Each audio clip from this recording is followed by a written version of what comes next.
Good to be with all of you again. And we're going through A Course in Miracles workbook lessons day by day. And we today are on lesson 36. We're really in the theme of holiness. And that's something that I've mentioned that people really have a lot of resistance to, especially when they use the word my in front of holiness, because there's such feelings of lack of worth, of feelings of guilt for things gone past. There's feelings of fear of the future, and regret of past events and past relationships and past encounters. And so it's not surprising that when you get to these sections of the workbook, 35, and now we're on 36 today, we're digging into the holiness theme. And it's the application of that to yourself and to everyone else that really is bringing that into awareness in mind, because the mind is the source of causation. Everything and everyone in this world is in mind, and we want to see this idea of holiness spread.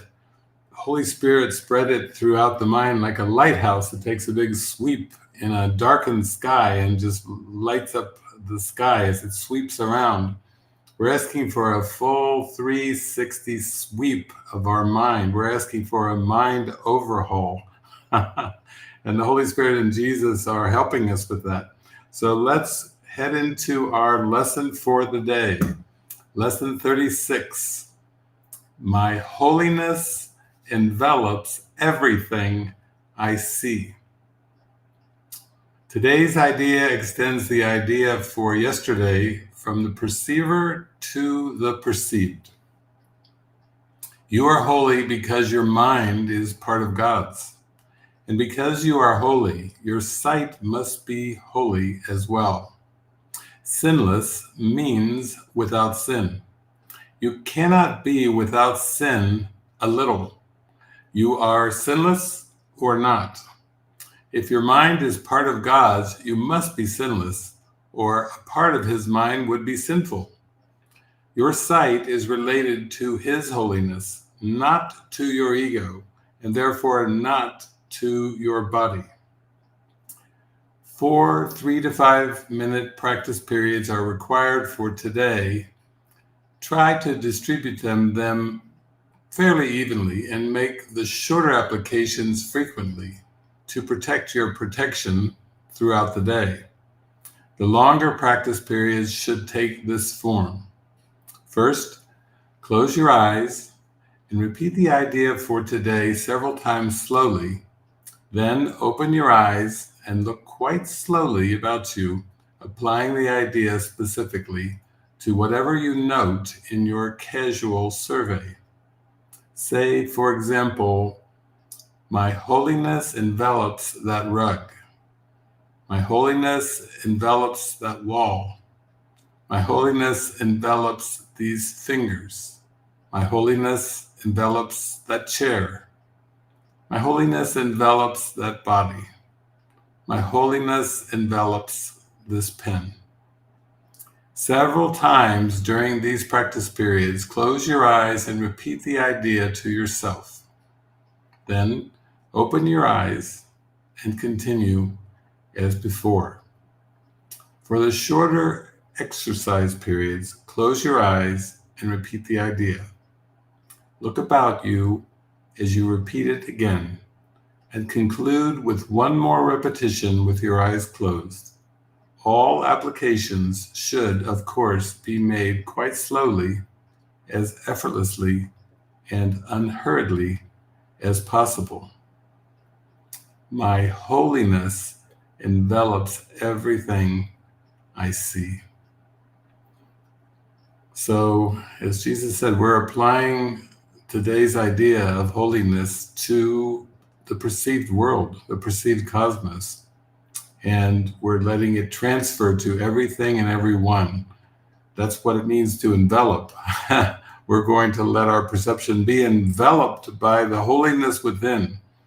we're going to let the light of the world shine through us today and look upon everything and everyone, every person, place, thing, every object, every event, every situation.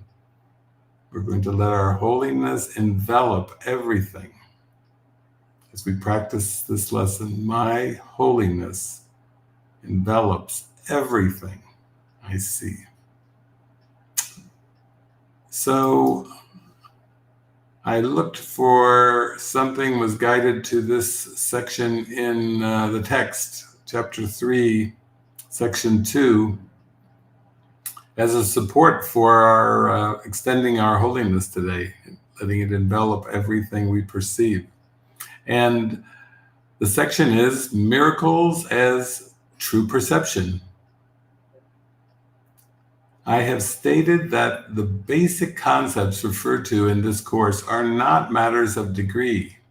Certain fundamental concepts cannot be understood in terms of opposites.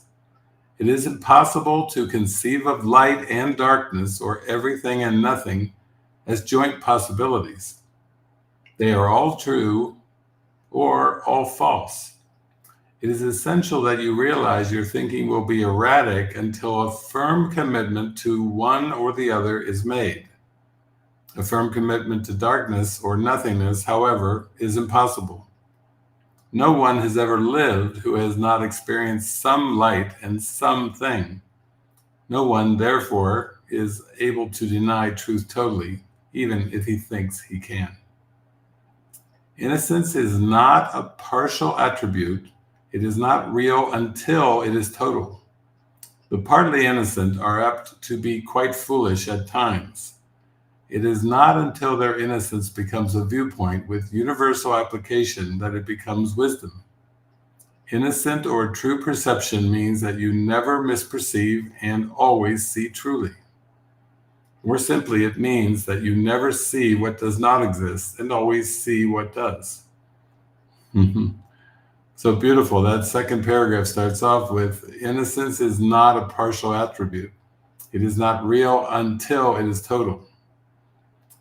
And it has to have universal application. So that means that as we extend our holiness today and we let it envelop the entire perception of the entire world, the entire cosmos, then we're letting that innocence become a universal viewpoint with the Holy Spirit and Jesus helping us with universal application, and that it turns into what Jesus calls, it becomes wisdom.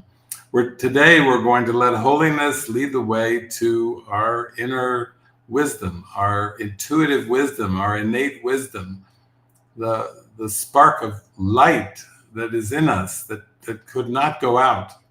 Even in a darkened mind that believes in illusions, there's a spark of light, and that can be extended and transferred and spread till it envelops perception and becomes a universal application, which turns into wisdom, becomes wisdom. When you lack confidence in what someone will do, you are attesting to your belief that he is not in his right mind. This is hardly a miracle-minded frame of reference. It also has the disastrous effect of denying the power of the miracle. The miracle perceives everything as it is. If nothing but truth exists, right-minded seeing cannot see anything but perfection. I have said that only what God creates, or what you create with the same will, has any real existence. This, then, is all the innocent can see. They do not suffer from distorted perception. So that's why we're doing the mind training. This transfer training in the workbook is so essential, because there could be no exceptions. If any person, place, or thing comes to mind, then you have to give it to the Holy Spirit with a prayer for innocence for everything and everyone. And that innocence comes from within your own heart, within your own mind. innocence is light. And there's no partial innocence, and there aren't some that are innocent and some that are guilty. This is the distortion of fragmented perception. This is a split mind projecting out a world of opposites and seeing duality. The good, the bad, the right, the wrong, and it's like a perceptual problem. It's a perceptual distortion. But today, as we extend our innocence and we let it envelop perception, we are escaping, we are freeing our mind from this distorted perception. You are afraid of God's will because you have used your own mind, which he created in the likeness of his own, to miscreate. The mind can miscreate only when it believes it is not free. An imprisoned mind is not free because it is possessed or held back by itself. It is therefore limited, and the will is not free to assert itself. To be one is to be of one mind or one will. When the will of the sonship and the Father are one, their perfect accord is heaven. Oh my, let's let that one sink in. Oh. Oh. Paragraph 5. Nothing can prevail against the Son of God who commends his spirit into the hands of his Father. By doing this, the mind awakens from its sleep and remembers its Creator. All sense of separation disappears. The Son of God is part of the Holy Trinity, but the Trinity itself is one. There is no confusion within its levels because they are of one mind and one will. This single purpose creates perfect integration and establishes the peace of God. Yet this vision can be perceived only by the truly innocent. Because their hearts are pure, the innocent defend true perception instead of defending themselves against it. Understanding the lesson of the atonement, they are without the wish to attack, and therefore they see truly. This is what the Bible means when it says, "When he shall appear or be perceived, we shall be like him, for we shall see him as he is." So that's so beautiful.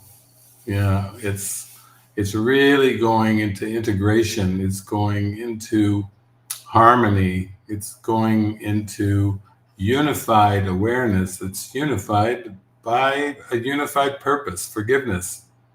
So Jesus said, "Judge not, lest ye be judged." And Jesus said, "Forgive, and you shall be forgiven." And that's what we're applying to our mind today as we let our holiness envelop our perception of everything and everyone. The way to correct distortions is to withdraw your faith in them and invest it only in what is true. You cannot make untruth true. If you are willing to accept what is true in everything you perceive, you let it be true for you. Truth overcomes all error, and those who live in error and emptiness can never find lasting solace. If you perceive truly, you are canceling out misperceptions in yourself and in others simultaneously. Because you see them as they are, you offer them your acceptance of their truth so they can accept it for themselves. This is the healing that the miracle induces. Wow, okay, there we go. That was chapter 3 there. And now I think we'll jump ahead to chapter 5 in section 1,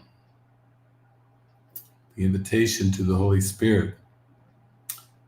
And let's drop down to the 4th paragraph and to the 6th sentence. As a man and also one of God's creations, my right thinking, which came from the Holy Spirit or the universal inspiration, taught me first and foremost that this inspiration is for all. I could not have it myself without knowing this. the word know is proper in this context because the Holy Spirit is so close to knowledge that he calls it forth, or better, allows it to come.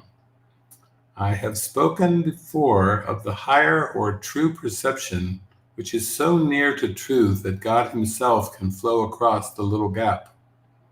Knowledge is always ready to flow everywhere, but it cannot oppose. Therefore, you can obstruct it, although you can never lose it. The Holy Spirit is the Christ mind in which is really aware of all the knowledge that lies beyond perception. He came into being with the separation as a protection, inspiring the atonement principle at the same time. Before that, there was no need for healing, for no one was comfortless. The voice of the Holy Spirit is the call to atonement, or the restoration of the integrity of the mind. When the atonement is complete and the whole sonship is healed, there will be no call to return. But what God creates is eternal. The Holy Spirit will remain with the sons of God to bless their creations and keep them in the light of joy. So how joyful is that? That's your eternal insurance policy, so to speak. The Holy Spirit will remain with the sons of God to bless their creations and keep them in light of joy. The Holy Spirit is a reminder of the purity of heart. Blessed are the pure of heart, for they shall see God. The Holy Spirit is the great comforter, the great integrator. And we know that the atonement, the correction, is the restoration of the integrity of the mind. It just means that you go from believing in a split mind to a whole and complete mind. You go into an experience of divinity, of divine mind. And as Mary Baker Eddy was fond of saying, there's no life, truth, substance, or intelligence in matter.